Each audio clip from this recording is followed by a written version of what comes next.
lwaki akatabo kano Slow Poison mwami Kyagulanyi aka references nnyo n'okubeera nga akasoma olwaleero njagala nsooke ngamba abantu tukoogerako akatabo ku mulundi guli president wataka video bangi bagenda ne bakwatirawo bu video so ku mulundi guno we yasomye akatabo twagala mugende mukasome mutegeere obubaka kuba ne luli obubaka baabufuna abamu bagamba waliwo eddwaliro erya promising abantu baawo Museveni n'aliggulawo naye nga yalagezaako kulaga ebyobulamu mu ggwanga nti byo bibi hidden secret mu video eyo twalabye wano Green Daddy ng'akaaba so w'olireka ka video ka Bobi Wine ng'ali ku kizimbe kulinga akutaka video n'abaagendawo kati leero tukulaze asomye akatabo Syrup Killing Poison Syrup Poison kali mukubanga katerenga story yaffe from a very critical historical angle, not just leaders public reputations one ekyokulya carry examining abakulemeze nga Mwami Museveni gye bashapinze Ugandan society over decades ne tusa mu mbeera eno eyenkanu embi ennyo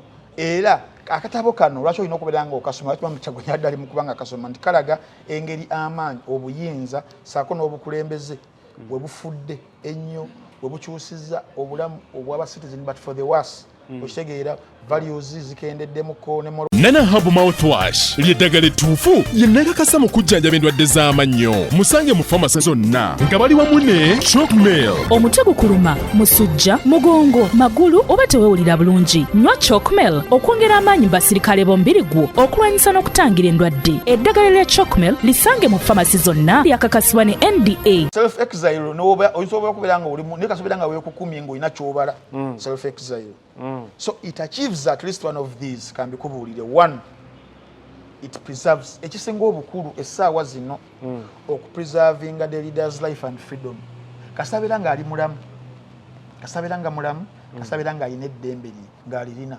ebisigadde byonna byonna bisobola okubeera nga bituukibwako but wabeera nga talina bulamu mu mbeera eyo oba talina na ddembe lye ebisinga bituula essaawa zino ekibiina kya PFF nalwaki kikoze bubi nnyo mu campaign eno one of the reasons eziri very very major nti mobilizer waayo munene tabaddeyo ng'ali muki ng'alimukomyo nekibalema okubeera nga bamobilizinga logistics ne sente n'ebirala ebifanaganako weebityo ekyokubiri self isolation oba self exile Mwami Kyagulanyi gy'alimu Mwami Dr. Kanokiza Besigye gye yalimu kiyamba okubuildinga what we call international legitimacy kyova olaba nti wiiki eyo ewedde walaba omwezi ogwo oguwedde walaba amabaluwa agaavanga mu offices ezimu ez'amaanyi n'okusattira okwaliwo wano mu ggwanga erya Uganda omusajja atwitinga waabijjayo bansonyiwe tebanvaamu n'ebifanaganako weebityo naye kiyamba to retool the retooling of ideology and strategy because it turns repression into a global embarrassment for the regime. Kakati ndakubuulira ku bantu ab'enjawulo abafeesinze kyekimu mu mawanga gaabwe okubanga balwanira eggwanga okubeera nga litereera. Ojjukira bulungi example ya Nelson Mandela mu South Africa. Ye teyali mu exile kale, yali mu kkomera imprisonment. Naye okubeera kwa Nelson Mandela mu kkomera kwa increasing what we call moral authority. Ekifuba kikulemeddeko kikusiiwa kiraakira tekikutuka obussa bubi naawe alina ssenyiga nga takugwako kozesa Lugave cough and flu syrup ate gwe alumizibwa alusazi nga zikuyisa bubi ofuna ekikeeto oba gaasi mu lubuto gwe kozesa Lugave alusa syrup musange mu pharmacy ne drug shops zonna lyakakasibwa National Drug Authority. VAR ku kifaananyi bano abaagenza batugambye bagenda kukola national dialogue. Tube ne ssuubi oba abo tetusobola babaamu na ssuubi kubanga they don't weigh politically, they don't weigh any political significance whatsoever to lead that delegation of seeking for a national dialogue. No, and I'm heavily convinced bagenzeeyo kwenoonyeza byabwe ng'abantu kubanga they share the same characters. Bakubiddwa mu bululu bali awo bambajjeko abantu amasannyalaze bakoze batya, they are frustrated n'ebifanaganako weebityo. Mwami Museveni ekifaananyi kiba kimukolera naye as someone yazza akomyawo abakoze batya ye kiba kimukolera, and these ones if their demands are met kiyaba kibakolera. But for a proper national dialogue, if it is to happen, it has to happen with someone go over okwediga naye mu kalulu as the examples I've cited for you. For Uganda, I've cited for you examples of Dr. Kano Kizza Besigye on two occasions. I've cited in Kenya of Raila Odinga. I've cited in Zimbabwe of Morgan Shangirai. I've cited in Ethiopia. I've cited in South Africa. Contention, a dialogue, a wakati wali incumbent, the biggest opposition leader. CMP. So si Latif Sebagala Sengendo, so si Nsibambi, so si Mayiko Mabike, so Sabo. أعوذ بالله من الشيطان الرجيم بسم الله الرحمن الرحيم السلام عليكم ورحمة الله تعالى وبركاته nze Haji Yasin kiza omusomi w'eddwa nkola ku misango bula ly'abaana gwa yalimu okuzaala abonaabona anoonyeza obufumbo n'obutambulamu emirundi gyonna akaabya obwavu atalina mulimu ebizibu eby'amaka eby'emmaali omukisa yagenda e Bulaaya okukola toyina mirembe toyina mirimu nsangibwa Lugalambo ku lw'ejjinja osobola okukuba ku nnamba ezo ali ewala osobola oyita ku WhatsApp namba zange ezo zolaba ku screen yo.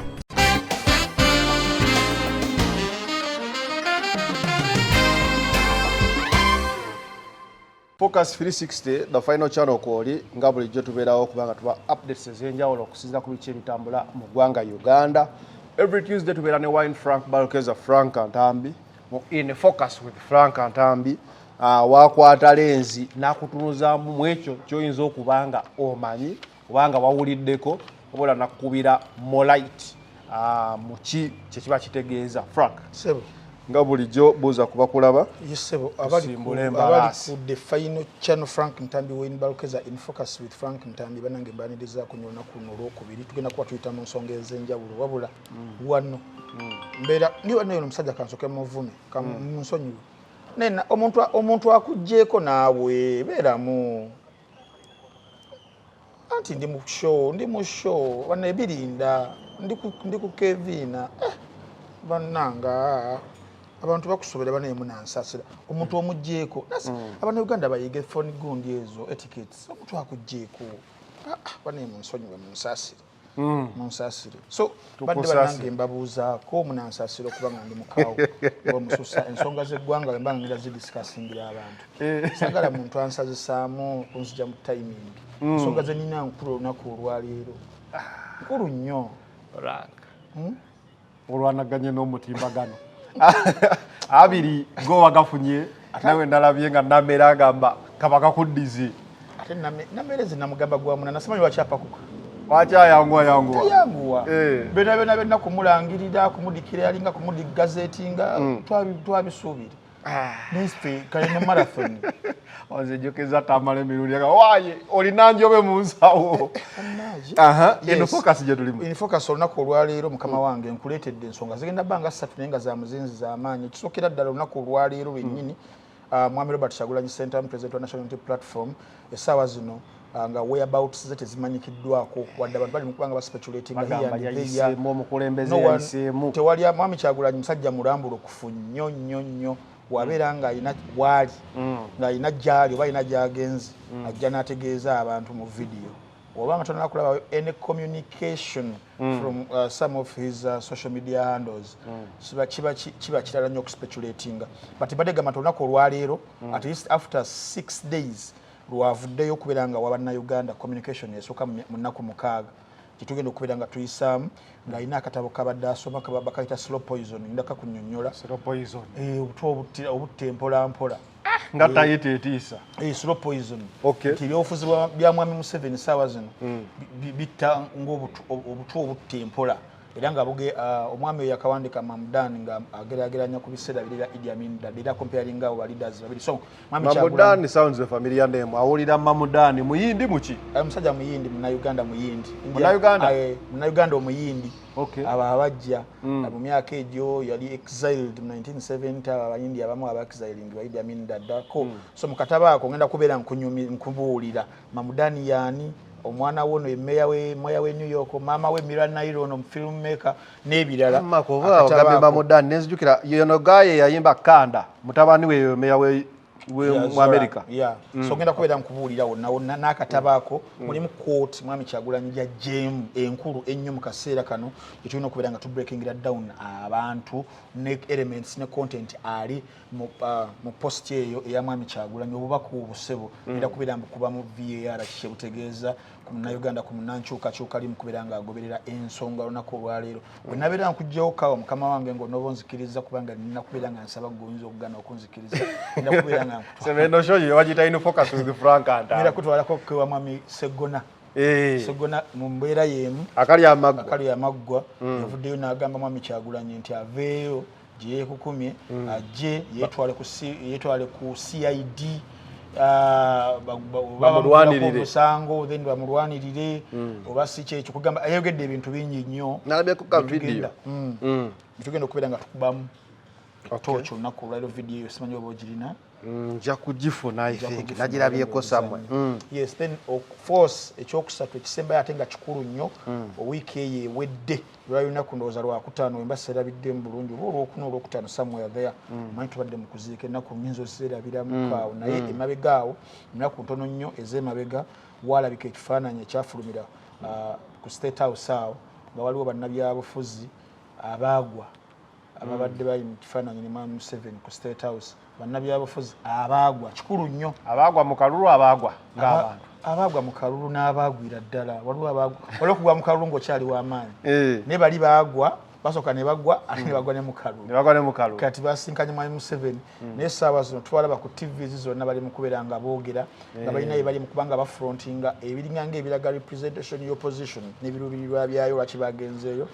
tugenda kuba tukuba ekifaananyi mu discussion enkulu oba kekana akaseera akatuufu Uganda lwesaana okuhavinga national dialogue kutwale historically emabega dialogues ezize zibeera mu mbeera ezo zatandika zitya ebyakkanyizibwako byali bitya byafundikirwa babifunye dialogue ezo za succeeding oba teza succeeding tugendeyo emabega tugende mu kuguna omulundi singa ebeera yakubeerawo biki ebirina okuteesebwako biki ebirina okukkanyizibwako nabo bagiyise national dialogue bagala gisiga kifaananyi ekyo biki era baani abalina ogibeeramu wakulu nnyawo ekyo ekigambo bannayuganda tukiwuliddeko emirundi egiwera national dialogue kuva mu beesiga eri yonna webalinda kutwalayo balina balina ogibeeramu ne mu nsi national dialogue eyo weekoze yakola etya biki ebyafunibwamu ku lw'eggwanga amawanga gaabwe kugenda mu maaso era biki ebyaliwo bifaanagana n'ebyaffe oba byawukana tubeere nga tufuna oba tusiiga ekifaananyi ekinene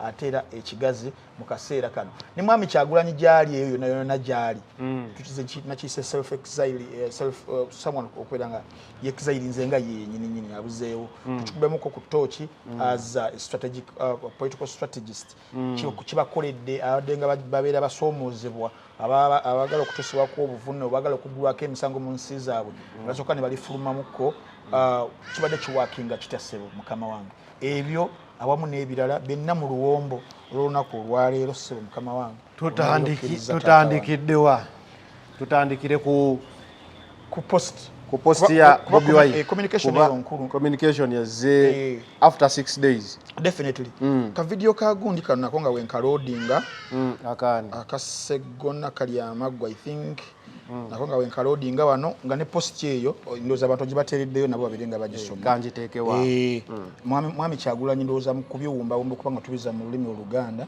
ali mu kubeeranga nnyonnyola ku regime ya Mwami Museveni sigadde ng'ekyali mu kubeera ng'emuwondera oba haunting mu Luganda kye kiba nange muyigga kubanga kuyigga okwo not hunting but waliwo haunting something haunting you kulondoola manyi waliwo ebigambo nga byagala okufaanagana okulondoola kusobola okubeera surveillance but mu context eno kusobola okubeera okulondoola kusobola okubeera okuyiggibwa kuteekako olutwe n'olukongo Omuganda ye vocabulary eri very wide and rich so agamba nti eri mu kubeera ng'ekikola ku ye ne family ye in fact the right word is olukongoolo because akozesa haunt ne hunt me down olukongoolo n'okumuyigga era n'agamba nti mu kaseera ako ng'ali mu mbeera eyo gyalimu eyo gyali gye tutamanyi sijja kulima nti waliwo amanyi essaawa zino kufe yafunye obudde n'abeera ng'asoma akatabo kano mu kasoma n'agamba nti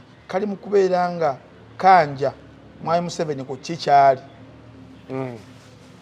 n'obulabe bwali mu kubeera ng'akola eri ensi eno n'agamba yajja n'ekisuubizo naye ekisuubizo kyo tekituukiriddeko n'omulundi noki n'ogumu akwotinga Mwami Mamudani mu katabo kano. Mwami Mamudani yagamba nti ku mulembe guno gwa Museveni gwonoonye nnyo obuntu sako n'empisa eza generation ennamba yonna omulembe gwonna era nga Mamudani mu katabo kano awandiika n'agamba tasuubira nti nno waliyo ekigonjoolo ku kizibu kino eky'omu bwangu obunyaguluzi obubbi obukulupya n'okweyagaliza bufunvubidde mu ggwanga lino nga ekikoomi bwekikoomera waggulu awo nekikola ekire era n'agamba nti Mamudani mu katabo Mwami Kyagulanyi ng'amukootinga nti kijja kutwala ekisinga ku mulembe gwaffe okubeera nti n'eggwanga liva mu ntata eyo. So awo tuli mukama wange. Now akatabo bakayita Slow Poison. Kumwe baganda bange olina baganda bange balaba shena abanyumira okusoma obutabo era bangi abansaba obutabo bomu basibulina physically nga musoma nange musoma online akatabo bakayita Slow Poison, Idi Amin, Yoweri Museveni and the making of the Ugandan state. Bakayita Slow Poison, Idi Amin, Yoweri Museveni and the making of the Ugandan state. Yakawandiika ye Mamdan Mahmud era kawandiikibwa bakafulumya omwaka oguwedde mu October nga 14 ku Harvard University Press. Kafulumira America. Nkutidde Mamudani tabadde lekikyala Makerere kyekindeesezza wano. Kakati Mamudani is an Indo-Ugandan scholar. Indo-Ugandan beba India abazaalibwa wano. So they are called Indo-Ugandans. He's a scholar and also a political thinker. Ngali nganganzi. This scholar ate ndi political thinker. Gwe oli YouTuber ate oli blogger. Olidde yabozezza. Botubulire waliyo abantu bebayita ba TikTokers. Mwami Mamudani azaalibwa mu mwaka gwa 1900 I think nga na mukaaga awo era nga yazaalibwa wano yakulira wabula n'asomera ebweru w'eggwanga era n'afuuka professor owa gavumenti mu anthropology ne African studies beyasomera ku Columbia University mu ggwanga. Anthropology Ntambi baba basomye bitya? Anthropology gye okutwala eri wansi gundi yabwe gye baalina ne Stella Nyanzi. Basoma ebyo ebitonge bya Stella Nyanzi. Mulimu ebyo n'ebirala. Bintu musajja asoma ebintu biyitirivu nnyo. Awandiisa obutabo bungi nnyo obucritiquinga colonialism, obucritiquinga state violence ne post-colonial politics mu Africa. Musajja ali very very interesting. Era family ye bagiforcing okugenda mu buwanganguse mu 1970 eyo Idi Amin dada we yatabukira ddala. Era mu katabo kano ashapinga perspectives ez'enjawulo na lwaki Idi Amin naye amwekokkola mu katabo kano era amuteekako ko. Family ye omusajja ono ye mkyala we ye Miranaya. Miranaya ono bazaala omwana waabwe 1991 Zohran Mamdani. Saawa zino nga ye meya wa New York. Yes. So Miranaya abalaba firimu nga Salamu Bombe 1998 ku munno waaki genda obeere ng'oginoonyako kweri abalaba Mississippi Masala mwalimu ne Denzel Washington I think abalaba Monsoon Wedding abalaba The Namesake abalaba Reluctant Fundamentalists n'abalaba abasinga gye bamanyira Queen of Katwe mukyalo oyo. So family yaabwe yeeyo mpola mpola naawe okuzzayokko wali mu maaso mu katabo kano kwake katulesa olunaku olwaliro ku bimu ku byo okubeera nga tubinnyonnyola abantu nti Mamudani akatabo kano aka Slow Poison kwogera ku Uganda olugendo lwa Uganda gyevudde okuvayo twafuna obwetwaze paka mu kaseera kano wabula mu katabo kano nafunye obudde n'ensomamu ku content omu kafokasinga nnyo ku bintu bya figures za mirundi ebiri Idi Amin ne Mwami Museveni. Era Mamudani akombayininga olugero lw'obulamu bwe story ye nakuwa analysis ey'ebyobufuzi okunnyonnyola Uganda weeri essaawa zino mu byobufuzi gyevudde sako ne social structures engeri zezichanginzeemu over decades ez'enjawulo. So slow poison title eyo etegeeza engeri mu view ya Mamdan divi enjawukana empitirivu nnyo obulabbayo obukulupya sako n'obuli bw'enguzi sako n'enkola ey'okutufuga engeri y'ekivandulo mu luzungu kitandise nga authoritarianism mwami Nalukola agiyita enfuga ey'enkanu eyawukana ku y'omusibira mu bbwa yemu okay yeeyo.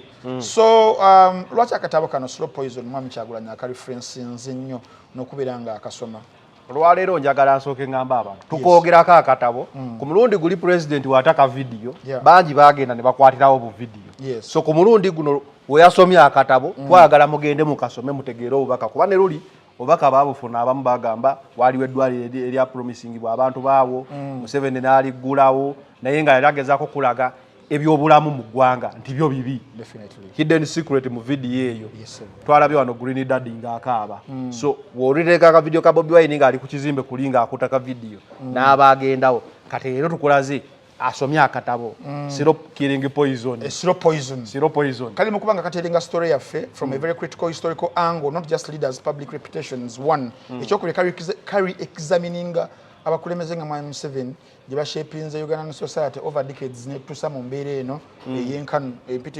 embi ennyo.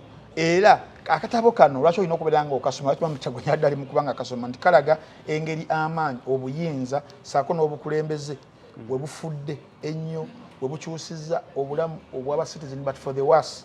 Okitegeera values zikendeddemukko ne ekifuba kikulemeddeko kikusiiwa kiraakira tekikutuka obussa bubi naawe alina ssenyiga nga takuggwako kozesa Lugave cough and flu syrup ate gwe alumizibwa alusazi nga zikuyisa bubi ofuna ekikeeto oba gaasi mu lubuto gwekozesa Lugave alusa syrup musange mu pharmacy ne drug shops zonna lyakakasibwa National Drug Authority.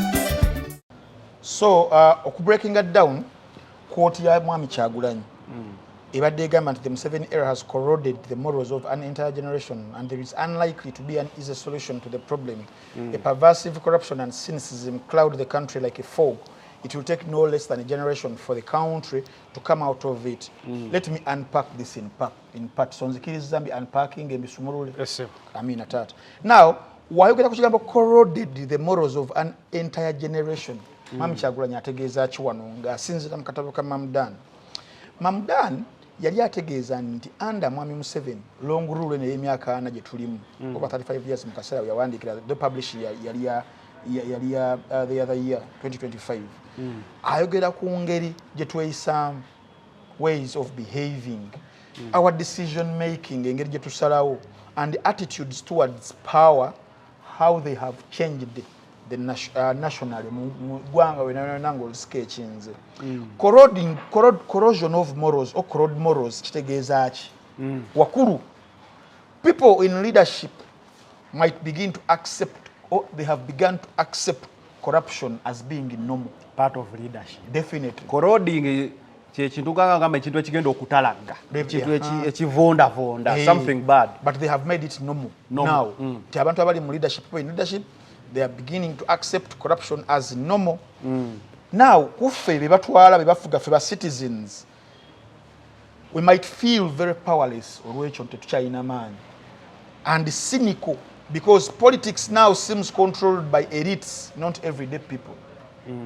Olw'enguzi eri gye nkugambye eri waggulu ne morals eziri corrupted kati ffe abantu essaawa zino kyovala abantu tulina discussions essaawa zino owulira omuntu n'akubuuza Kyagulanyi azzaako ki nawo kivudde mu citizen azzaako ki citizens nti ggwanga lyaffe ffenna then n'ogamba nti oyazzaako ki so now you're feeling very powerless.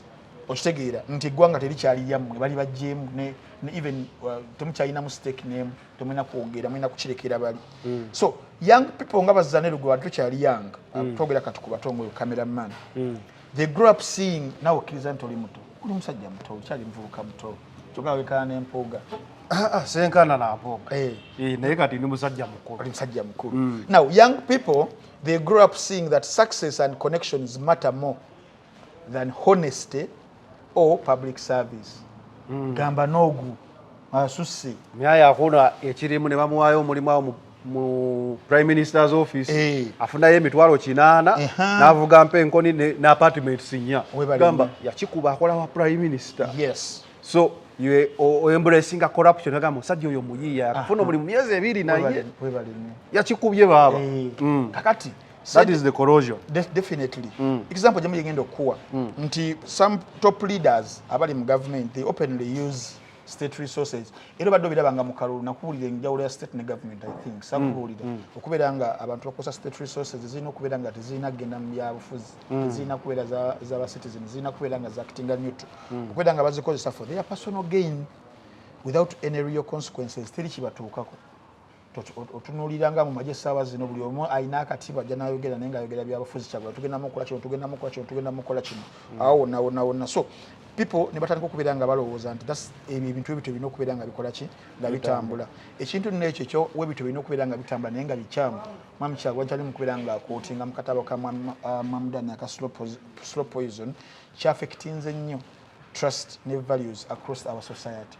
Kakati eggwanga okulijja mu mbeera eyo nti nkulaga obuzito mwami Kyagulanyi bwe yeetisse kati kugamba mwami Kyagulanyi akootinze akantu ako naye nga akusiigira ekifaananyi ekintu ekinene ennyo kye yeetisse ku bibegabega bye nti essaawa zino mwami Kyagulanyi ne wabeera nti afunye obuyinza afunye obukulembeze n'abeera ng'atudde mu ntebe tekimala oba okitegeera ng'eggwanga likyali mu ddubi eri mabega eri wali twalina okubeerawo okuzuukusa okw'amaanyi essaawa zino okulina okubeera nga kukolebwawo okulina okubeera nga bapreparingirawo abantu essaawa zino nti tugenda okutuuka wali nga wano tumaze okubeera nga tuvaawo. That is ebimu ku biri mu kkooti eyo. Ekyokubiri ayogedde ku kyayise pervasive corruption and cynicism. Ekikola cloud nekikola fog nekiteekawo ekikuumi wekityo. Now corruption isn't isolated to a few bad actors. No. It is described essaawa zino mu Uganda nti kiri buli wamu. Now cynicism kyali mu kubeera nga agamba kitegeeza nti abantu they no longer trust that politics or leaders will do good. They expect selfish behavior instead. Nabo betulonze era bebamu era bagenda kukola kyekimu. Kakati waliwo sente simanyi ezifuluma zibagenda okugula emmotoka nazigaana na bikikati already trust mu bantu bakulembeze balonda tekyaliwo. Now that is pervasive corruption creating a cynicism oba kitegeera n'olwensonga eyo nti everyone is out for themselves abantu buli omu ali ku lulwe. There is no point of advocating for change now. There is no point abantu zibali mu kubeera nga bamakinga abantu bagamba justice doesn't reach powerful people. So this can make society less hopeful and much more divided. Mwami Mamudani awandiika walinga akootinga mu kumaliriza n'agamba it will take no less than a generation for the country to come out of it. Kitegeeza ki? Mamudani ali mu kubeera nga agamba nti kino this isn't something that can be fixed quickly with elections or protests alone. It takes time to rebuild trust, values and political culture.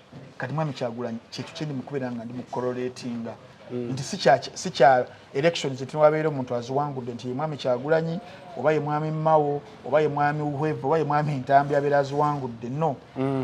Naye tuba tugenze mu protests okwekalakaasa okufuna obuyinza mu ngeri endala era tekigenda kubeera nga kimalawo ebizibu biri overtime emyaka 8 gatako negiri emirala egya Idi Amin gyali 9. So kekana akatabo mwami Kyagulanyi kali mu kubeera nga so mu bumpimpi Mamudani yali offeringa his critical view of Uganda's modern political history and leadership especially under Idi Amin Dada and Yoweri Kaguta Museveni mu mbeera eyo. So Bobi Wine agezaako okulaga obuzito bwa student asitudde obuzito bungi obuzze nga bumeekingibwa ebyobufuzi kulya ebyobufuzi for God and my stomach for God and my stomach oba for me and my family kati ng'agezaako okulaga kyagezaako okulaga mu mbeera ekyo. So akatabo yakasomeddewo akatabo gye yakasomedde ekifaananyi w'okitunuulira kyawa kino gye yasomedde akatabo lero yatukoze mwami musajja mugezi. There is no background to tell. I don't know N'oteeka mu software afaanana alayinka musajja ono mugezi kasita abantu yabategeera nti eddwaliro baaliraba n'agamba bwe mutyo bwe mukola kati kabakube white background tugenda kunoonyezaawa katoyinza kumanya naye nga ate eno strategy ate nnungi nnyo nayo nnungi eyabuzaabuza kati nga tunagenda mu kavidiyo ka mwami Segona akagenda okututwala mu mwami Kyagulanyi gye yeekwese oba gye yeekukumye na lwaki alina okuba nga avaayo essaawa zino okusinziira ku ye ne nze byendowooza nti talina kuba nga avaayo essaawa zino tujuguze ku bannaffe abamu ku bannaffe abateekamuko ku ssente ono Lugave Habo Ulcer Syrup abatabanyizibwa ulcers abatabanyizibwa ebikeeto atibani bloating olubuto biki ebyo byonna wa ulcer kwata Lugave era Lugave oyo tomunyo yekka naawe awulira nga emimiro gikusiiwasiiwa senyiga kifuba senyiga oyo atagenda akwesibyeko onamuyita Lugave Habo Cough and Flu Syrup nebeera ng'omukozesa twagamba tekategeeza nti kaaba Lugave bokka bebayina nange wenjovungana nawe omujapadola n'omukalamoja ondabanga omujapadola ofaanana now waliwo wano Chocomel Herbal Medicine watabanyizibwa headache oba omutwe body fatigue sako n'olusujjasujja ono Chocomel Herbal Medicine ajja kubeera nga naye akuwonya ebintu ebifaganako webityo then wantulinawo Nana Herbal Mouthwash waziyita ndwadde ez'akamwa musawo wakamwa amannyo gaguba gajjuddemu ebituli owonya akamwa ganyenyera Nana byonna yabimala ng'obulango obulabye wano bonna genda mu drug shops genda mu pharmacy obasabemu ku products zino abali eberi w'eggwanga bagende otuukira Uganda obagambe either ndese muwogo byennyanja bikalu ng'omugambo wayi okulya ekyennyanja kino ekikalu mpaako neka Nana definitely mpaako neka Chocomeru nkola overtime mpaako wano winter emanyi okuleeta bisenyiga pa Lugave Habo Cough and Flu Syrup embere beringa tabula bulungi nnyo National Drug Authority yamala okubeera nga amukansa okubeera nga abeera ku katale kavidiyo ka kojjaawo Segona teweegaana abantu kyenkwagaddeko luli wali weegaana tompa gundi naye si wenjogadde ku Segona toyogaanye kati kojja Segona abayeddira ki ngabi wangabi abakojja kituufu kati kanzanye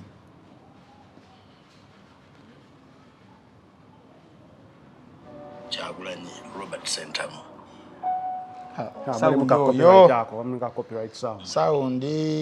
kujjayo video yaffe naye ka video nja kunoonya akatali mu kantu ako kalaga nti Segona yawadde mwami Kyagulanyi amagezi aveeyo gye yeekwese naye bw'aba avaayo aveeyo mu public place nti wabeera bakumukwata ensi emanye ani amukutte ekyo kimu n'amuwa option endala nti bw'abanga ddala alina fear ez'okubeera nti baagala kumutta ayitemu ebyaddala naye kyatakola kwe kubanga apiyalinga nga yeekwekakweka ng'agamba bayinza omugwirako eyo ne bagamba kiggweeraawo nti there is no one to blame mu mbeera ng'eyo Bobi Wine gy'alimu bw'abanga ayitamu ayitiremu ddala bw'abanga mwali ali mu buzaabuza ajje afune bannamawulire yeetwale ku CID agambe aloopa musango abamenye ennyumba ye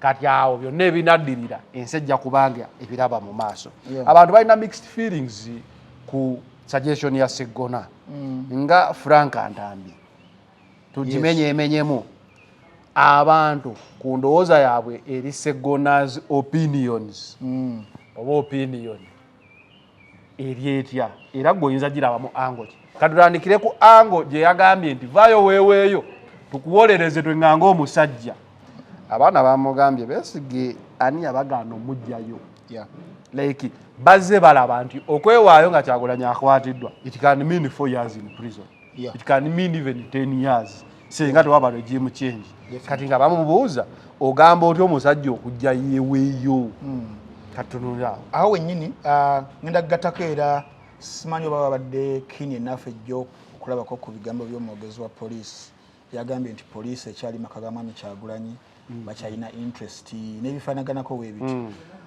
poliisi ekyusa statements ez'enjawulo jali ninga omusajja taliyo nene yabiranga ba insisting abule sijagende mu ba police baganda bafu nabo mbera je tulimu nabo basasiriramu bigambo bijja ne bichukira mu kubo abalina obidelivery esawa zino tulina okwa acceptinga no kukkiriza kyo balaba ntandikidde ku topic eri eyebigambo ya mamudani ebiri mu katabaako okulaga Uganda esawa zino nti eri mu buwambe obuyinza bwawambwa obuyinza bwali badde bukola nti institutions zikoleza state police kola omulimu gw'olina okubeera nga okola kulaba Uganda bono suwa muntu oba kibiina UPDF kyekimu nebifaanaganako weebityo ekyo esawa zino nyinza okugamba nyinza okukkanya naawe oba oyinza okukkanya nange nti tekiriiwo okkanya nange oba otidde kale kiriwa ekyakubeera nti n'obuyinza bwagenda buli mu nkwawa z'abantu bamu balubatu bajja gamba bakakuba akalulu ne bawangula ne 71%. Nakunyonnyola ebintu bya namba zo zengeri gye zijjamu nenkubuuza anyway tonzizaayo nnyo eyo kakati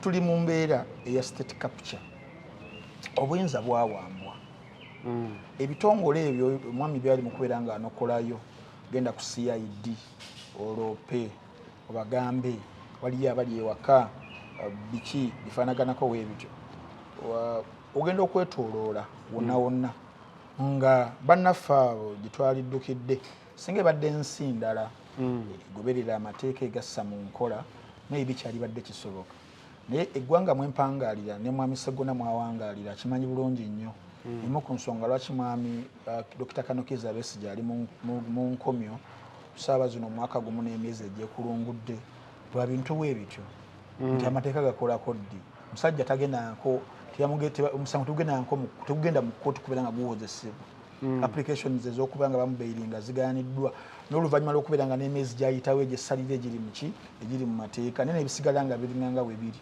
essaawa zino bannayuganda bangi abakwatiddwa olw'ensonga z'ebyobufuzi abatalabanga na ku mulamuzi essaawa zino abali mu clothing abali mu kufiira mu makomera gye gali abali mu kubuzibwawo waliwo kyebayita holding someone incommunicado okimanyi ekyokuwamba omuntu naye nga tokoze eki tobuulidde bantu gyali n'omwegana n'omwewakana tukirabye kuba deputy president essaawa zino aba national unity platform bakabaproducinga just last week naye nga wabaddewo application eya habeas corpus ezibadde zireetebwa habeas corpus eyo production warrant ase production warrant obeera gy'oli olidde mu kkomera nebagireeta obudde buleme kutuuka buli waliwo obwangu obuliwo now habeas corpus kigambo I think kya Latin ekitegeeza nti leeta omubiri bring the body dead or alive you bring the body mu court era court ewandiika nobeera nga okiteeka mu nkola bajjukira ebyafaayo 1200 yali king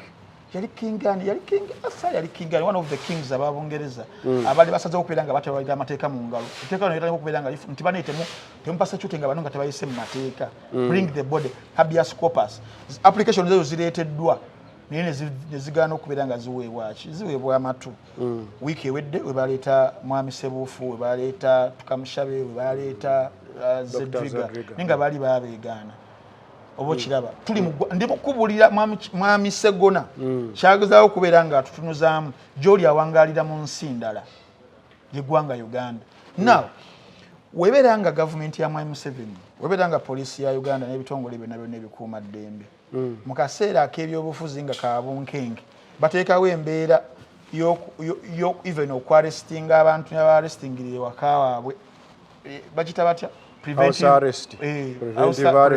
arrest nti beekengera oyinza okuvaawo n'okole fujjo lwaki kyo kibeerawo ke omanyi abazungu bagamba what is good for the goose is also good for the gander. Thank you. Osoma oluzungu now lwaki bwe ekyabwe kibeera okay ekyokukola preventive arrest ate be bakyojjanya nga tebasobola kukola preventive captures to prevent them from getting arrested or getting captured kuleka nabo basobola okusoma embeera oli naye n'agamba kanneekukume nemekukwatibwa mu ngeri nga yabannanga abadde nga bajja bakwatibwa obeera ng'ofunye omukisa okubeera nga weemulula lwaki obeera teweemulula oba kikola sense kiri mu kugamba kubanga bano bo bakola preventive arrest nti mubeerawo muyinza okukola obuvuyo nemwabeezaawo nange essaawa zino wentegeera nti nembeera eri bweti bannaffe amateeka bagatwala nga yebaagala lwaki sikola preventive kwekweka otunuuliddeko ku fears za Sseggona nzitunuulidde badde ne mu kuzimbira mpola mpola nti one singa agendayo ku CID n'ebirala ebifaanaganako ebityo, you don't expect anything ekiri positive from them, like how they did it when kuba political actors bonna tuzenga tubiraba script yemu. It is being haunting all the political prisoners ani gwata hauntings abadalwanisa government esawa zino Dr. Besigye ali mu komera and natoka mu kiseera eky'obulwadde wabulaba nini bagana okubeera nga bakola ki basinzira ku grounds ezo okiraba. Ekyokubiri ndakuzzayo kemabega mwami Dr. Kanokiza Besigye obululu bonna obadde nga bujja omanyi script ya mwami Museveni ebadde nga tekyuka nnyo badde yemu bamugenda mu kalulu alojinga violence mu ngeri zonna ali psychological ali physical n'ebifaanaganako weebityo mu kugenda mu kalulu ne mu kafulumamu. That has been the script okiraba.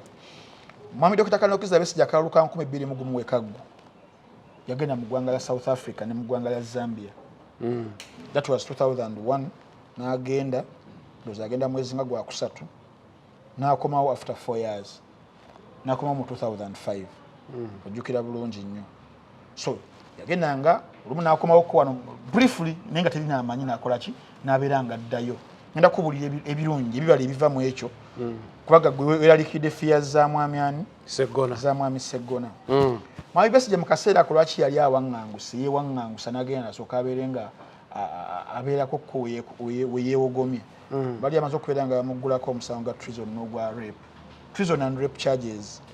Era abasenga ku ffenna bali bagoberera ebiseera ebyo twas viewing as politically motivated cases. It was their conclusion. Definitely.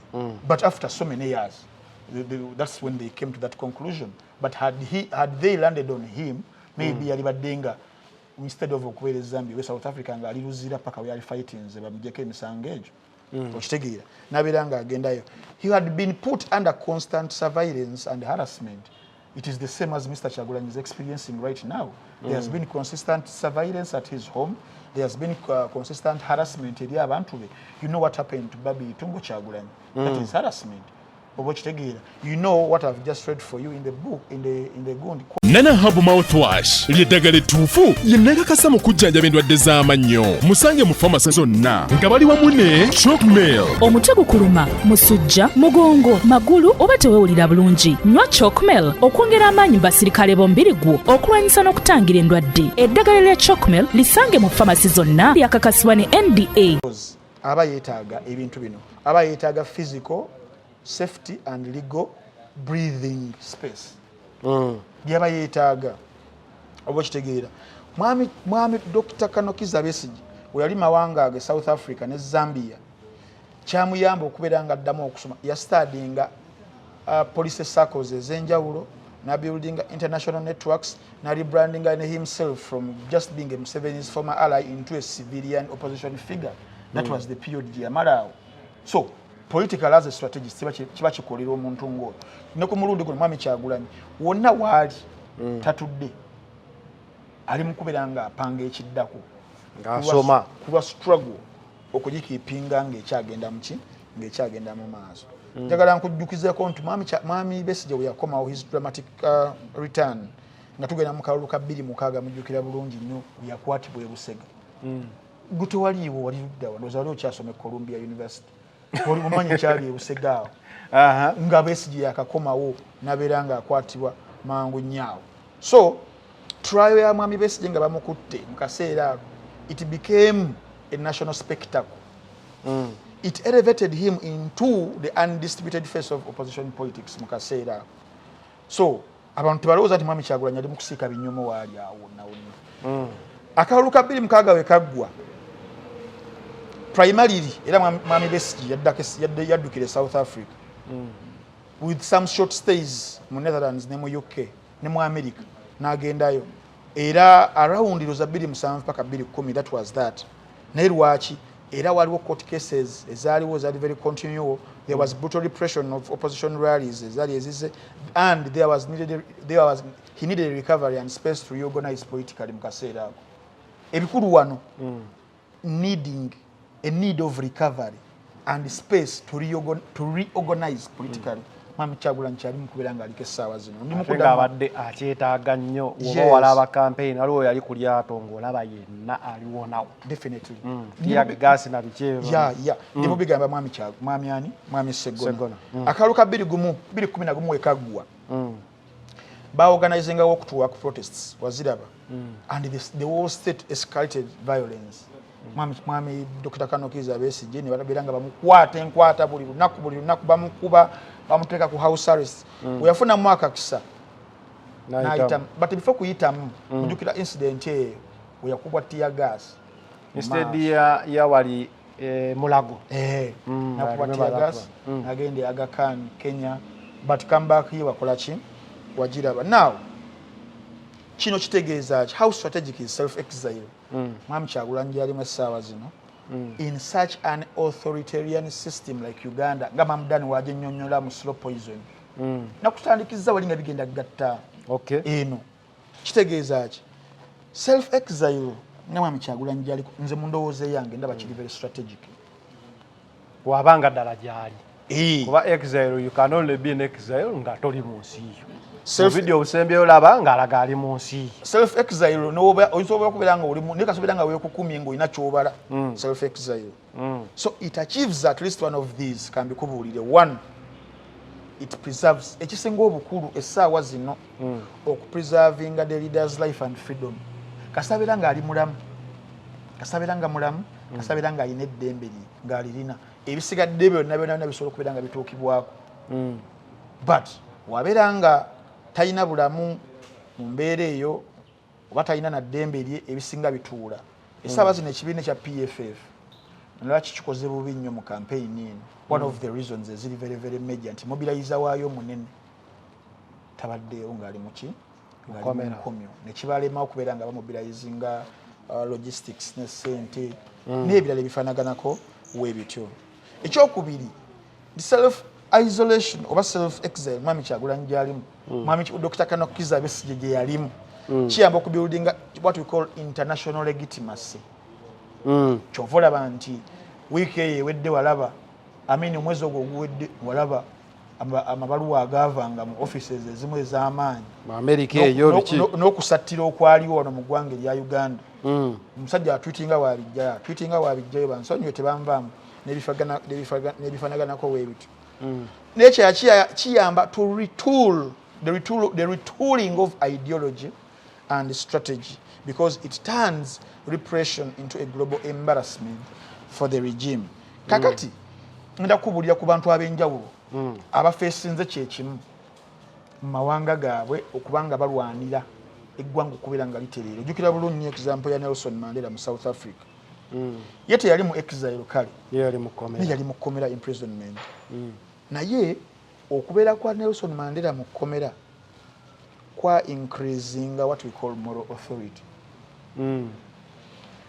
lesson lyoyiga mu kya Nelson Mandela in correlation with mwami Kyagulanyi Dr. Kanokiza Besigye the sacrifice can amplify legitimacy mwami Kyagulanyi kino kyaliko saddaaka ali mu kubeera nga alina kyasaddaaka for something like tali mu kusiika binyomo mu Zimbabwe nkututteeyo Morgan Shangrai akalulu ka 2008 nga kawedde yadduka n'agenda e Bungereza there was extreme violence after elections ng'ayagala nakubeera nga akwatibwa naye okukomawo kwe bakomawo ne baforminga government of national unity era awo ne wabeerawo power sharing oba okitegeera ne wabeerawo ebikyuka mu ggwanga nga bwegenda okutwala mu topic eyokusatu ya national dialogue Raila Odinga mu ggwanga erya Kenya Moyinga yakyaliwo ojjukira bulungi nnyo repression ya Moyeri Odinga naye yadduka n'afuna some brief step mu ggwanga erya UK ekitegeeza ekya Bobi Wine okusooka okubulamu see it is not a sign of cowardice of defeat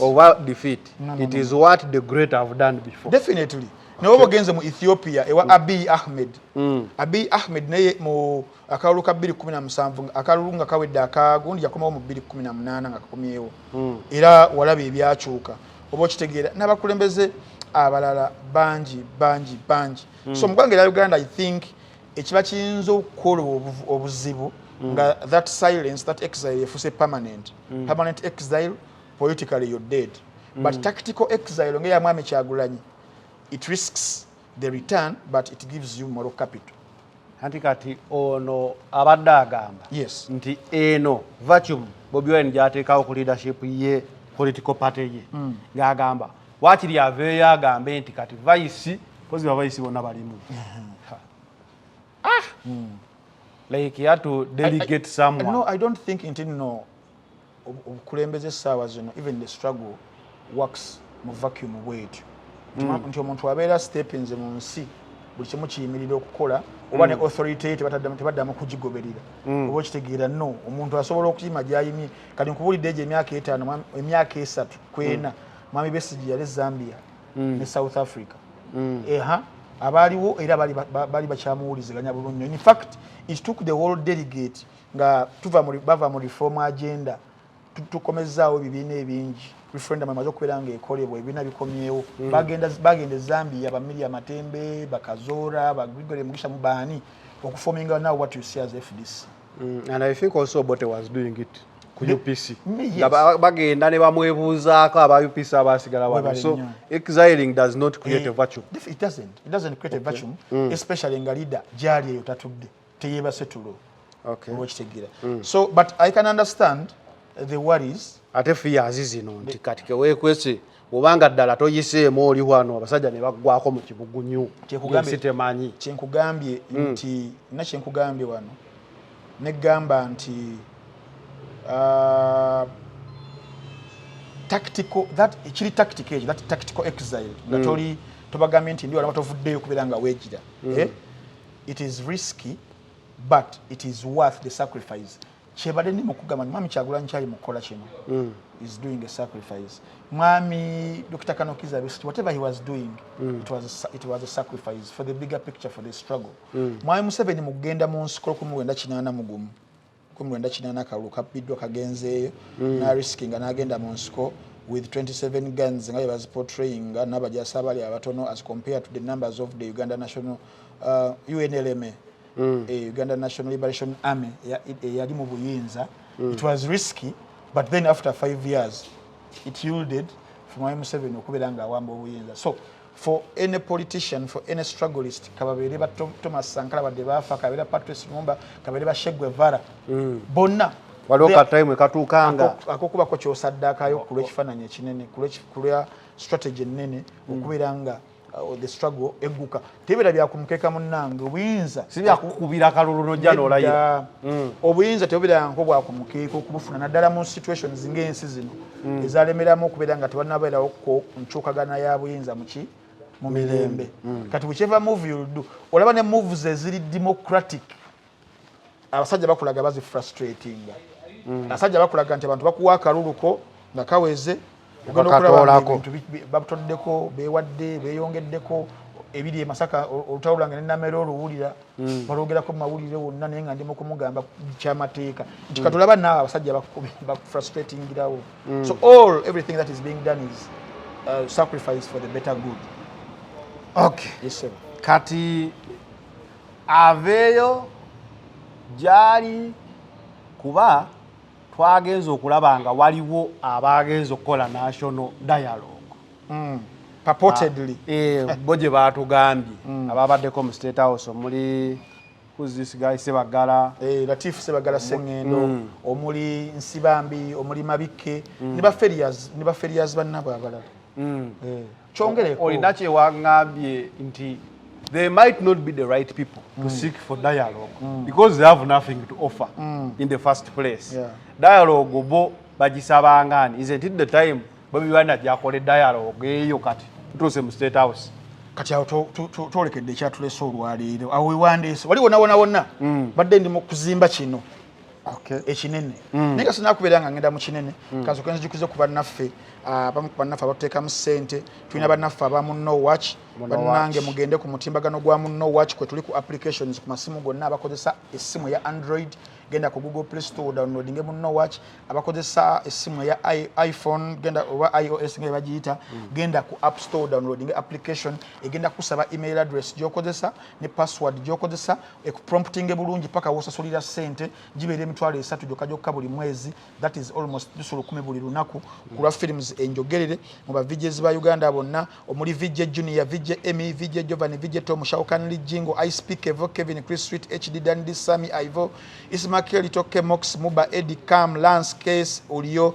Sako ne ba VJs abalala abayitirivu ennyo films buli lunaku weru to uploading films mu ba VJs abo zibere empya films enkadde kuba 2017 tuzuza ziberayo Sako ne films ezitaliyo but tuzikola ba VJ badamu ne bazikola ezali classics ezali ennungi ne zibererayo ddala wontunuli wano ku VJ Junior ainaka movie ke yakoze bakayita People We Meet on Vacation kajja kubera kakunyumira bulungi nnyo relationship goals nako kajja kubera kakunyumira bulungi nnyo Sako ne Housemaid je kali Anaconda Greenland Sako ne ndala abanyumirwa obukole ya abanyumirwa films ezigwerawo abanyumira series Bwiino watch gwe mukutu kogenda okubera nga weyagalira embeere eberenge kutambulira bulungi bubaya sana ku mitwalo jo esatu tegichuka bintu binye bikyusa myaka 10 nti Arsenal yakamala emyaka ne esatu jasigala wade kala mwena kutwala guno mwaka munange bale omwaka guno tugenda kuba twesasuza ebikopo bina mugatwala kubina bina we mutyo soko fune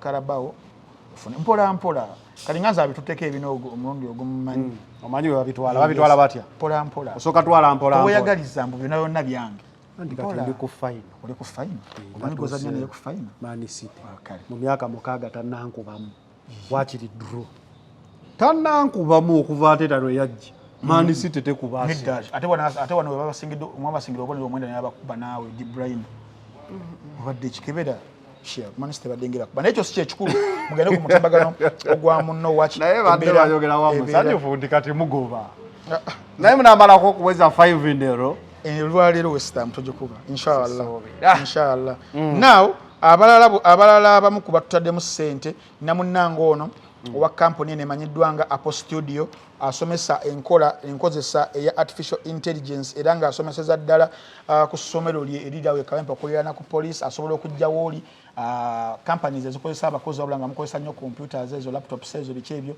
kekana akaseera nammwe amasomero agasomesa computer studies wano we mwetagira integration ya artificial intelligence mu baana bebasoma so amasomo mangi nnyo introduction to artificial intelligence generative AI tools prompt engineering AI web design and programming AI for graphic design and content creation AI video and voice production AI for digital marketing Sako n'ebirala babayita ba Apple Studio kuba ku namba y'essimu 0772 nkaaga makomi 318 kanjidde mu 0772 663088 abagala okubeera nga basoma AI mabali mu music production abali mu media n'abalala bona bibano bannaffe now ohodde ombuuza dialogue sajja bagenze mu State House bagenze kulwanirira dialogue tugamba be bantu abatuufu abalina okuba mu dialogue eno oba Bobi Wine ajje yetabe mu dialogue if it is to happen now bana abagenzi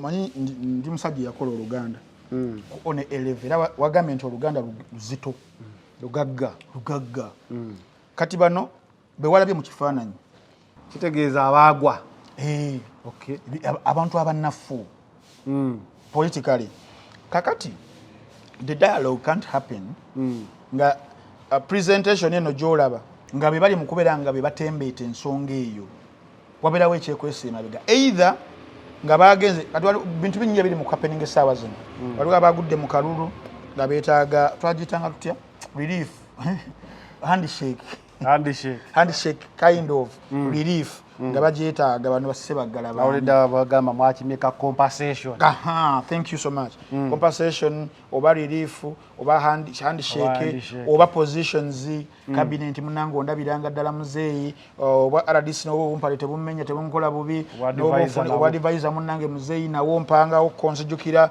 kati waliwo iyala eronchinga ku bifo ebyo tumanyi bulungi nnyo being an electoral college gun nti NRM ebaddenga eyamba-yambako nnyo kyekyateekisawo cooperation ezimu ku nsonga eya DPNAN ne NRM tibanange siranda nzija naye mulabiranga ddala ebifaanaganako weebityo kati bano abagenzi yalobeerayo ebisanja bibiri byokka n'ovaayo I think yes kati bano abagenzi it is much more likely nti bagenze for some personal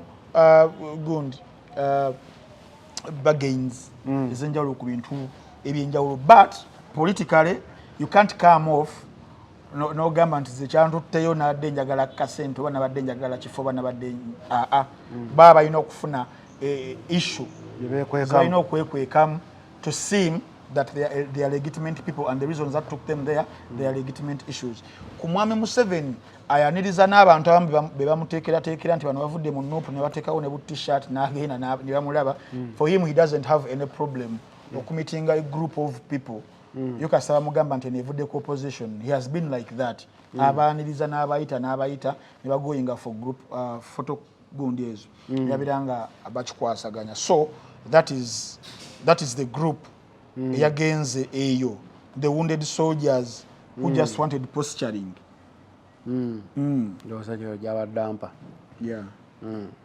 Bero saka twamaleko nyo nabudda basibi bakulu banna tobazanya national dialogue bano be balina okugikoolinga.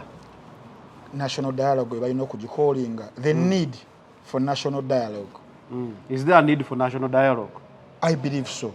Yes. But ekikulu si kyakubeera ng'ogyetaaga bwetaazi, but how it will be handled, the aims and objectives of it, n'ebifanaganako nga ngenda okubeera nga nkola ki, and the who should handle ngenda kuba nkutwalayo yonna yonna. Now Mwami Museveni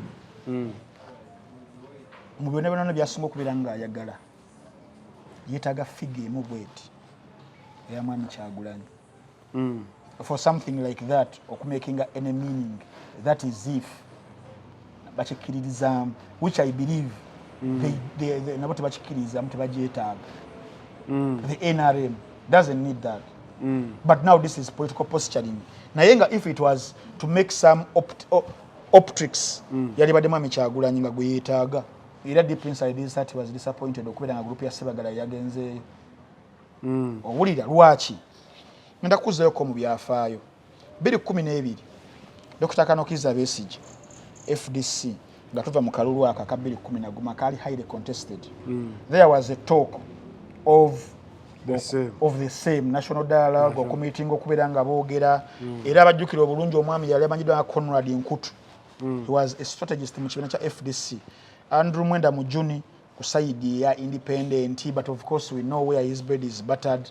Bebali mu nteeseganya ezo okwogerezeganya ne group says before dialogue. Ne nzikira ne Interreligious Council played some role somewhere. Era key objectives zali zitunuuliddwa nga bagamba ebiri democratic electoral and constitutional reforms ziberenga zikolaki nga zikolebwako. Now أعوذ بالله من الشيطان الرجيم بسم الله الرحمن الرحيم السلام عليكم ورحمة الله تعالى وبركاته. Nze Haji Yasin kiza omusomi w'eddwa nkola ku misango bula ly'abaana gwa yalimu okuzaala abonaabona anoonyeza obufumbo n'obutambulamu emirundi gyonna akaabya obwavu atalina mulimu ebizibu eby'amaka eby'emmaali omukisa yagenda ebulaayo okukola toyina mirembe toyina mirimu nsangibwa lugalambu ku lw'ejjinja osobola okukuba ku nnamba ezo ali ewala osobola oyita ku WhatsApp number zange zolaba ku screen yo. Same as my Museveni set up some conditions. Njagala nkolaga obunnanfuusi obuli awo. Mwami Dr. Kanokiza Besigye mu bimu ku yali asaba tuli mu 2012 after 9 months after Kalulu. That was nga Feb. Almost kale year. Mwami Besigye n'agamba for these talks to happen, one, they have to free all political prisoners. Bebakwatira mu Okutuwaka wa 2011. Babate. Condition number 1. Condition number 2. N'abateebwa mu kwekalakasa kwa Billy Mwendo kwa Kayunga rights. Bateebwe. Abakwatibwa. Bateebwe. N'ekyokusatu n'ebirala bino ebiri democratic bikoze bitya n'ateekawo terms ze. Mwami Museveni n'asetinga terms ze n'agamba 1 nze bino mbikkiriza. Ngenda bikola wabula naawe kkiriza bino. Museveni n'asaba ki? N'asaba 1 Besigye ggwe soka okonsidinga nti nakuwangudde akalulu ka 2011 njagala okkirize. N'amugamba Mwami Besigye nze ebyo mbikkiriza era nja kubata. Ekyokubiri njagala recognizing NRM government, the government erina obuyinza era ebutwala officially what recognizing n'awandiika olawandikira ba Conrad Nkutuba mwenda ne Intelligence Council yabawandiikira n'amugamba ekyokusatu Mwami Besigye omazeeko nnyo obwekyusizo n'ebiwokoto wakabyo ebyo ebitaggwa njagala demonstration ez'awo okutuwaaka ozidenouncing mu bwangu tojja kubiddamu or renouncing the violence as a means of changing the regime. Obuzibu bwaliwa asabye bino onasose n'asaba onaye n'asaba kati enkalu ziizino Mwami Besigye bamutwalira demands za Mwami Museveni kukapapula ziizino Besigye n'ateekako galubindize n'atunuulira akapapula bw'ati asabye eki asabye nkonsidinge nti yampangula akalulu Besigye n'agamba singa nzikiriza nti wampangula akalulu oba kale nsobola okukkiriza nti wampangula akalulu naye ekyo kirina kubeera mu outcomes z'enjogerezeganya si kyenina okusooka tekirina kubeera pulimbu kyensooka nakyo ekyo kyekiyinza okuva mu bibala awo ndikkiriza nti wampangula naye tolina kukisoosa wano ntisooke nkikkirize nedda Besigye yaddamu n'atunuulira gundi ey'okubiri n'atunuulira nzikirize NRM nti yawangula akalulu n'abagamba nedda bassebo ne bannyabo mmwe abaleese bino mumugambe sisobola kukkiriza nti nno yawangula akalulu ng'akalulu ako yabbaka it was a rigged election ate nga bye bimu ku byenjagala tuteeseeko kati tosobola kukisoosa wano ze zimu ku zayita substantive agendas of that rigged election Mwami Besigye yaddamu n'atunuulira kaawo n'atunula n'agamba n'ekyokulala kale waba ayagala mbikkirize bino ba stakeholders bonna balina okubeera mu meeting eyo all they have to be sync ate bakkirize tukkiririze wamu so sinze kubanga munange struggle si yange ng'omuntu ndiwo okulwa bannayuganda bonna yes Mwami Besigye n'agamba n'okugamba n'ebiwa okutubaka gyonsibako gyansibako sinza mukulembeze waayo omanya leo mukulembeze w'okutuwaka omukulu lwaki aginsibako omuntu wakubuuza ekibuuzo ayagala owe answer naye n'omwenya nagamba lwaki aginsibako si yange kati waba agamba mbu n'okutuwaka ngidenouncing ne violence si byange nange embeera eyo waka ne baŋŋamba fuluma leero wano na wano kakati emanye ebyavaamu awo kiba kitegeeza beesibe enkalu bwagaana okuggwa mu kugaana okuggwa Mwami Museveni n'ayita Karolo Kurutu sawa zino bayafa omukyalo oyo yafa mu biseera ebyo yali Minister wa Information n'amuyita n'amuwa brief n'amugamba genda weegaane nti tetunnabeerako mu nteeseganya zonna ndi ekipapula ekyo kiro kitwala omunaku tetunnabibeeramu jjukira obwadde eremota yali emaze okuba nga ekola atika eyo yasasamazaawo Mwami Museveni n'agamba genda ku saidi ya gavumenti goyogera gavumenti tunakubeerako mu nteeseganya zonna na musajja oyo obayo ateeseka ekinsesa there is no way in history wekiwandiikiddwa nti Mwami Museveni yali ateesezaako n'abantu even in the ways mu byentalo era bagambanga yagenda yange Nairobi okuteesa baga esizifaya ate no ye ng'alwana kwegamba ye n'okuteesa tebibangako byangu ye mu kuteesa yali kitokera olutwali otojo simanyi but I've heard that story ne mu lutalo okuteesa kwekko tekubangako kwangu oba olina okubeera nti waba akusuza emiryango eriisa erimu terina the recent one is Nobert Mao yavaayo n'agamba aligezira nti oba yavaayo agamba eggwanga tituteesa wano transition omusajja we yafuna aligezira yagamba oteesa naani kati wana abasajja abatugamba bagenze kuteesa wetulaba capacity yaabwe individual capacity they don't match Mao they don't match Besigye they are the weakest bayinza batyo tugamba nti ku luno omusajja aganye biri byonna bo balina potential oba capacity esobola omuleeta kukuteesa obutiko obukonye tubaleete entula oba okitegeera omusajja amekese akataasa k'ennumba omusajja wagamba nti n'osibira ku nseenene tizituba tuleeta mwami ani mirundi yalatera okugereesa obugero bwe butyo awo ne beesiba enkalu ne Mwami Besigye n'ekyeyakola ne n'adinayinga n'agamba owaya nange mbiwulira buwulizi but waliwo enteeseganya ezaagaana 2017 nga tuvudde mu kalulu ka 2016 enteeseganya ez'omulundi ogwokubiri ne zijja ate ezo zaali wakati wa ate zino waliwo memorandum of understanding yaliikinga nga bataddeko n'emikono kuliko omukono gwa Dr. Kanokiza Besigye kuliko n'omukono gwa Mwami Museveni MOU eyo gundi yagipublishinga Daily Monitor ngenda kuwa link otereyo abantu naye okumanyi bannabyabufuzi bazibu wadde MOU yaliikinga kuliko n'emikono naye babyegaana bibi nebyalimu ba organizers abenteeseganya ezaddako ez'okubiri wakati wa Mwami Museveni Dr. Kanokiza Besigye kwaliko Elders Forum eya retired Justice James Ogola n'abalala abakadde Magi Kigozi bali mweno bali bagita women situation room naye bali mu nteeseganya mwalimu Magi Kigozi mwalimu Joyce Mpanga mwalimu Justice Julia Sebutinde mwalimu Elizabeth Rwanga mwalimu Victoria Secholeko ne Magi Kigozi n'abalala be bali mweno women situation room na mulimu ne Uganda Joint Christian Council nga bagezezzaako ku bantu nno bakola ki baagala kuteesa objectives ezali memorandum of understanding zezino nga side eno eya Mwami Besigye eyagala wabeerewo an audit of the 2016 presidential election oba okitegeera nga walina okubeerawo the state of the rule of law Lukwago yakiproposing then twogere ku corruption and governance then twogere ku Mwami Museveni n'agamba twogere ku pan-africanism twogere ku east african integration n'ebirala naye n'abiteesaawo ne bakkiriziganya nti enteeseganya zino zigenda kubeera mu nsi gye bayita Sweden yegenda okubeera broker of the intended talks nekikkaanyizibwako ne bagamba naye ani agenda otutabaganya manyi mu nteeseganya Zaneri wenna nenengana ne ba Jeff twafuna omutabaganya ali Misaki kati buli nteeseganya wabeerayo omutabaganya nga alina capacity Ntambi okumugamba eno nga Ntambi asobola omuwuliriramu omutabaganya alina okuba n'authority ekkirizibwa bonna abaagala bamukkiririzaamu ng'asobola okubagamba boldly zinatuuka ne bagamba basajja baagala ssente bweziti bajje okitegeera nga talina kyajjeeko oba kiki nga kugambye as is osanga omala yalitidde okuŋŋamba kakati ne bakyuzinga omukyala amanyiddwa nga Anika Soda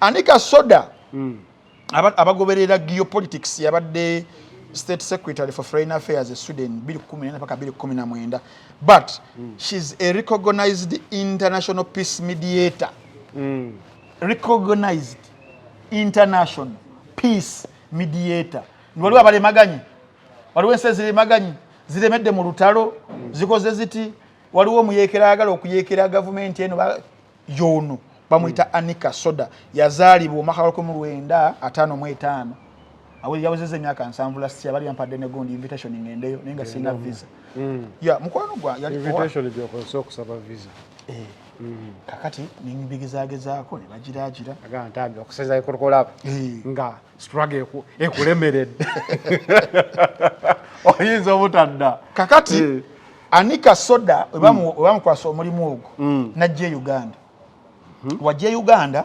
n'atuuza having a separate meetings between these two agende wa Mwami Museveni n'amuleetera Besigye byayagala n'agende wa Besigye na Mwami Museveni biri byenkusobedde wali waggulu bonna n'abatuuza kakati nno mwana wattu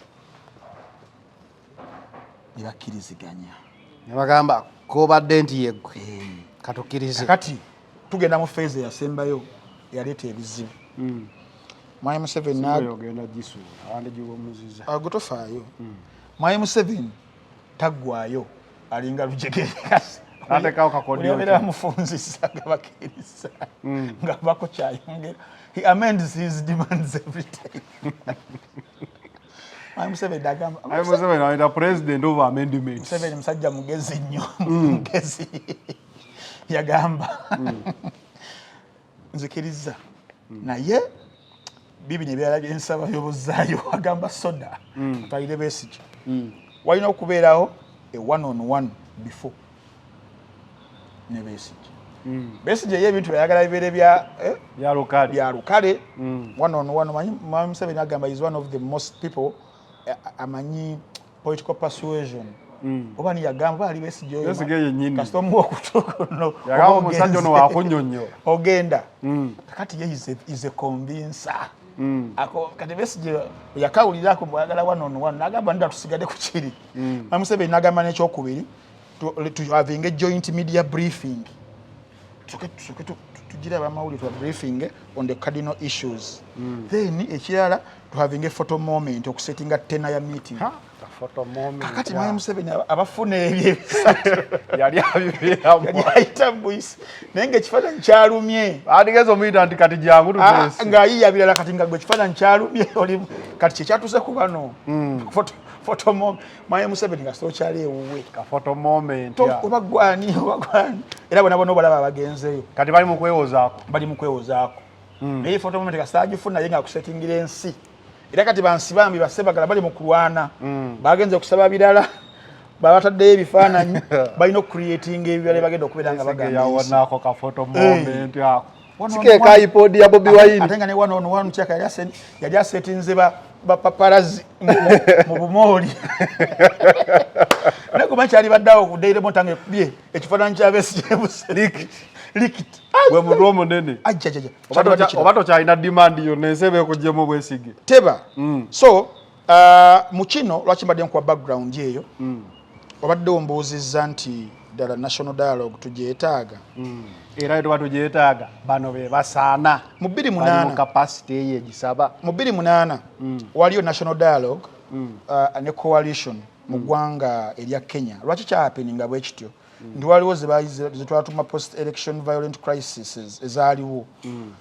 Akalulu ka 2007 okajjukira abantu abaafa abayitirivu ennyo. Akalulu ako ne kathreateninga national unity and stability. Twogera President Mwai Kibaki yali incumbent mu kaseera ako ne opposition leader Raila Odinga. Era mediation ezo wezabeera manyi yali mediator yali omukazi ono Anika Soda owebiseera teyali oyo mbafuna Kofi Annan. Kofi Annan ne pano yonna yonna ya African Union. Simanyi Kofi Annan yafa. Ne pano yonna ya African Union they mediate. Berufu obalaba ne bagigenda mu bulungi nnyo era bagenda okugivaamu nga there is a National Accord and Reconciliation Act. Bamaze okugitondawo eyayamba creating a power sharing government era guno yamuwa Prime Minister Odinga. Chava mwezi enteeseganya. Oba okitegeera. So the success of that tuyinza okugamba nti violence was reduced and major institutional reforms began. But limitations zaaliwo ku of course power tensions ezaaliwo and then gundi n'afuuka nga takyali as pragmatic as he was Raila Odinga. Oba okiraba. Bw'okutwala Zimbabwe 28 paka 29 negotiations ezaaliwo wakati wa Morgan Shangarai ne Robert Mugabe. MDC leader Morgan Shangarai waliwo nawo akalulu kawedde kabiddwa abantu bakubiddwa batandise okubeera nga bafa. So we bazigendamu nabo ne basaba mediator. Mediator yali ani? Thabo Mbeki, president wa South Africa mu kaseera ako. We bazigendamu bagenda okuvaayo nga bakoze power sharing government of national unity GNU. Era Mugabe n'asigala nga president, Shangarai n'afuuka prime minister. South Africa ojjukira bulungi nnyo mu early 1990s negotiations zaali mpitirivu nnyo nga bagala okunegotiating a transition bamaze okubeera nga bakkiriza nti abazungu bagenda bagala ANC Mandela bamugjeyo wabeere nga atandikiraawo. Era ojjukira bulungi nnyo ANC ne apartheid government Nelson Mandela ne FW de Klerk bazirimu bulungi nnyo era ne negotiating a transition majority rule interim constitution 1993 ne the first democratic elections 1994 akalulu gundi ke yawangula ani Nelson Mandela. Oba okitegeera kakati lwaki Uganda yali badde ezeetaaga singa ziba zikoleddwa mu bulambula okufuna obwerufu nga wenkugambye wali ezaabali nti of course some of the issues eziri vital mu 2026 wano wetuli essaawa zino twogera ku bibaddewo kubanga 2021 byonna twogera ku political prisoners as Mwami Besigye demanded in 2011 bantu banyesa demand zitezikyuse nnyo webale nnyo zezimu almost because negwe ba demanding y'omu for all those years negotiations zezimu political prisoners, electoral reforms, security sector neutrality, human rights and political freedoms, justice and accountability, constitutional provisions, economic inclusion and youth empowerment nebifanaganako webityo. How they should be conducted is key. Wano walina okubeerawo zituyita essential principles for their success. Zireme kuggwa butaka nga ziri ebbiri ezali intended kati temusobola kubeera nga muzanyira ku script yemu nga results mwagala zibeere different okitegeera. So ku mulundi guno mwami Kyagulanyi wabeera nga ku lwa bannayuganda alaba nga kiri viable just wano ndi mu kusuggesting. I'm not saying nti agenda zikkiriza oba yazikkiriza but I believe ne waba wakuzikkiriza because mu meeting eyogerwako eyo ya State House kigambibwa waliyo abalala abatalabikidde mu bifaananyi which is understandable. Era mbagamba mulimu aba NUP n'abalala which is understandable for their start okudemandinga bye bademandinze then okwewala ebimu ebigenda okuddusa ono if they appear in the photo moments ono n'agaana tolina kyogenda gaba bannayuganda. For if they were there nga bali ku nsonga ze zimu zino then maybe it is understandable. That is if babaddeyo. A big if. But I don't know you can resist the photo moment. Ng'oredde omaze okugendayo. I really don't know. Kubanga ne bano bababuuza baani abo nga temuboogera tebaboogera. For the people abali badde bafunye opportunity eno okugamba nti gundi teboogera, which means something is fishy. They babakwatidde mu kitego. Now mbadde nkugamba inclusivity as one of them nti let us involve all the main parties. Zirina okusettingibwa anyone ali willing ogenda mu negotiations za mwami Museveni whether anabeera mwami Kyagulanyi whether inabeera PFF whether kinabeera kibiina ki ku lwa bannayuganda n'obwerufu okubanga tuzifunamu. That is if mbadde nkugamba ko kye bayita inclusivity bonna babeeremu NRM NUP PFF FDC UPC twala tugende kugamba ba stakeholders. Those are political stakeholders. Ne waliwo ba national kati ba religious leaders nzija ndi ku inclusivity y'abamu ku bo abalino ba cultural leaders. Kati ndi mbadde nkyali ku bibiina by'ebyobufuzi nti parties zonna zijje ziberenga zikikirirwe nani zikikirirwe whether secretary general ne president secretary general president abamu kwa baberenga we bali then civil society be represented, religious leaders are represented, cultural leaders are represented, abavubuka women league n'abalala elders forum kibere kyerufu kuwanga nakugamba eggwanga lino siriya muntu sekirina mu interest tulina okubeera kwa ggwanga lyonna and these they are making the sanity of the country. Ekyokubiri tufune neutral facilitation twogedde kuba regional oba national oba global mediators either individuals abalina amanya oba si kyekyo ebitongole ebyenjawulo togera ku ESC, AU, UN, whichever nga mumufunye. Ekyokubiri basetting a clear agenda bakole kibaita publishing the priorities and the timelines.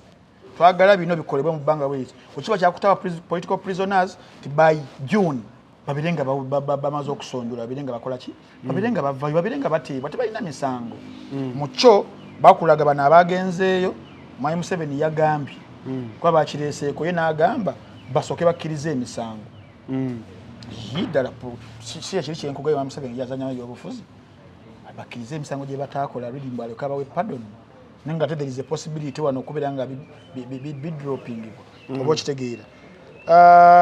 ANC nkubulidde mu gundi ze bali mu negotiations Mandela yamala kukkiriza musango okumuta for the progress of the negotiations.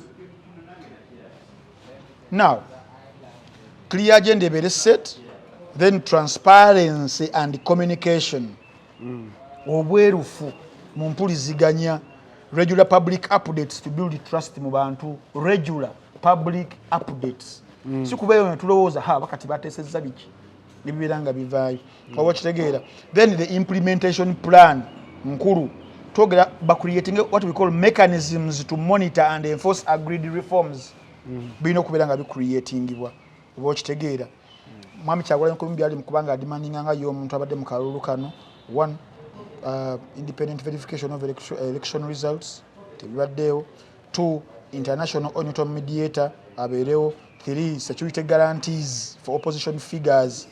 Then the binding reform commitments with timelines and inclusive dialogues not dominated by NRM appointees.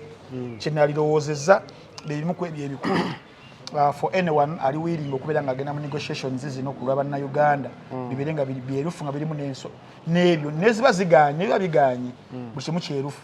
VAR ekibuuzo nga tumaliriza ab'ekifaananyi tube n'essuubi oba okusinziira w'obirabye tewali kkulu nawo nga sinawo kuddamu kyetusembyeyo nakyo nzijukiza bannaffe bwe bayita abamulangira interiors mulangira interiors basangibwa side zaawo ekyanja opposite n'amafuta ga Total kumpimpi ekifo bakiyita Al Salam Towers bano nga bakutuusaako furniture akozesebwa ewaka saako ne mu office sofa sets ezinyirira obulungi ezikoleddwa mu ngoye ez'enjawulo ezikoleddwa mu mpunda ez'enjawulo nammwe abagala dining tables abagala center tables abagala carpets ne office tables abagala ebitanda n'ebintu ebifaganako ebityo mugende ku Al Salam Towers okumulangira interiors ekyanja nga tanakubeera nga otuwa ku Kyanja Mall almost opposite Total Kyanja bannaffe aba Biva Organic and Natural Health Products